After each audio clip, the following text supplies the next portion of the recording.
Hi hello welcome back to lunch box recipes. ఈరోజు సింపుల్గా అయిపోయే టమాటా రైస్ చేసుకుందామా? ముందు స్టవ్ ఆన్ చేసి ఒక కుక్కర్ పెట్టుకొని 3 టేబుల్ స్పూన్స్ నెయ్యి వేసి వేడెక్కిన తర్వాత హోల్ మసాలా ఐటమ్స్ వేసుకొని కొంచెం వేగనివ్వాలి. తర్వాత ఒక మీడియం సైజ్ ఉల్లిపాయ తరుగు, 2 పచ్చిమిర్చి తరుగు వేసుకొని గోల్డెన్ కలర్ వచ్చే వరకు ఫ్రై చేసుకొని 1 టేబుల్ స్పూన్ అల్లం వెల్లుల్లి పేస్ట్ వేసుకోవాలి. పచ్చివాసన పోయిన తరువాత 2 మీడియం సైజ్ టమాటా ముక్కలు వేసుకొని కొంచెం మెత్తబడనివ్వాలి.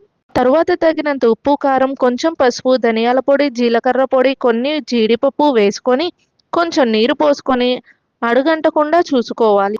ఆయిల్ పైకి తేలాక ముందుగా కడిగి పెట్టుకున్న బియ్యాన్ని ఇందులో వేసుకొని 1 మినిట్ కలుపుకొని గ్లాస్కి గ్లాసున్నర చొప్పున నీళ్లు పోసుకొని 3 విజిల్స్ రానివ్వాలి. ఇప్పుడు పూర్తిగా ఆవిరిపోయిన తరువాత కొంచెం కొత్తిమీర చల్లుకొని సర్వ్ చేసుకుంటే మన టమాటా రైస్ రెడీ. లంచ్ బాక్స్ తీసుకెళ్లే వాళ్ళకి చాలా బాగుంటుంది.